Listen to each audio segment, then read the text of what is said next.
Hey, welcome to today's video. Today we're looking at a bit of breaking news. Google fined 50 million euros for GDPR violations. I'm Richard Chapo. I'm an attorney in San Diego, and I've been advising online businesses for about the past 20 years. So, what are we looking at here? Well, this is the first big GDPR fine against an American tech company. Hardly a surprise it's Google, considering they're just kind of a natural target, right along with Facebook. And in this situation, we have the action brought by La French, the CNIL, which is the supervisory authority in France. That just means that they're the enforcement agency who goes ahead and tries to enforce the regulations of both France and the EU in the country. Now, the CNIL has a reputation for being very aggressive. It has also evidenced a general dislike for American tech companies over the years. So it's not exactly a surprise that we're getting this fine from this agency. But what about the substantive issues? So the heart of the complaint is the personalized ads program that Google runs. And of course, it monetizes data that it has through this and makes gobs and gobs of money.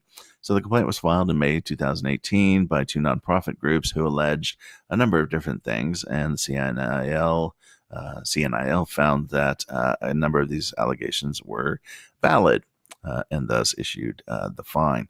So the two areas that were focused on, one was transparency and the other was a legal basis issue. So with transparency, the GDPR requires that you provide clear information and are transparent regarding your data collection and usage practices. And so basically, you're going to include statements in your privacy policy that provide all of this information. And it needs to be in clear language, not tech language, not legalese, just very pure, straightforward language that anybody can read and understand. Now, if you've ever used Google products and had the misfortune of having to read the instructions or try to find a solution to a problem you're having, you may know that Google's documentation in general is not great. It can often be very confusing, and you often end up clicking through various pages, and suddenly you're in a loop. And after 6 or 7 pages, you click another link, and you end up back at the first page that you were on, and the yelling starts. Usually not a great system. I mean, of course, there are some instructions and some solutions that are okay, but let's just say I'm not hugely surprised to see that Google's receiving a complaint about its transparency. The second aspect of this that the CNIL focused on was the fact that Google had spread out the information over 5 to 6 pages. And so there was a certain element of forcing individuals to go hunt for the answers to their questions. And so, that's something to take into account. The Article 29 Working Party who drafted the GDPR actually said that you could have multiple pages, but I think that they were envisioning more in the range of 1 to 2 pages, maybe 3 maximum.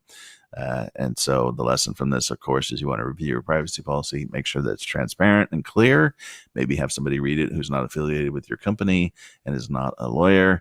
And then you also want to make sure that it's fairly condensed.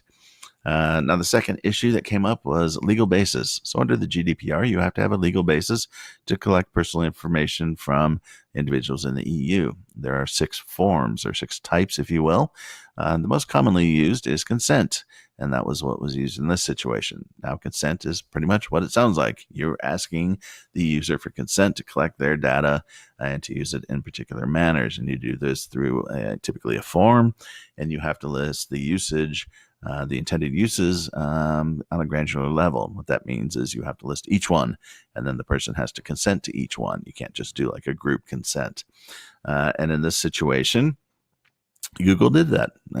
All indications are that they went ahead and did that. But the problem arose with how people consented. Google provided a checkbox system, but they pre-checked the box. And so this violated the GDPR because consent had to be given without coercion, freely given, this kind of a thing. So basically what really needed to happen was the box needed to be blank, and then the person had to go ahead and check it.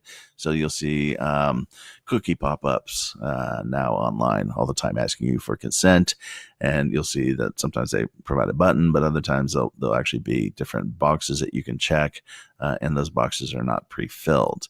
That's why. Now, this may sound like a bizarre little technical requirement, but we actually see it in the US as well.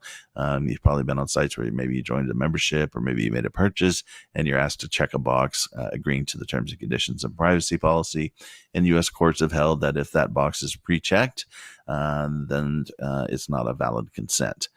So this isn't something we just see in Europe. It does occur in other jurisdictions, maybe used in other ways, but it's not a complete anomaly. So what does Google think of all of this? Well, they are, quote unquote, contemplating the decision. No doubt, I can only imagine some of the curse words being used during that contemplation. Again, this is the first big tech fine that we've seen against American companies. I seriously doubt it's going to be the last one. Probably what we'll see is Google trying to work out some kind of a solution that will keep the CNIL happy and maybe potentially negotiate down some of that fine amount, or maybe they get stuck paying it all. But given the size of Google and the resources it has, I'm sure it'll survive just fine. So if you're interested in topics related to the GDPR or other legal issues associated with owning and running an online business these days, please consider subscribing to the channel, as we'll be posting videos on a wide variety of topics. Otherwise, thanks for watching. Have yourself a great day.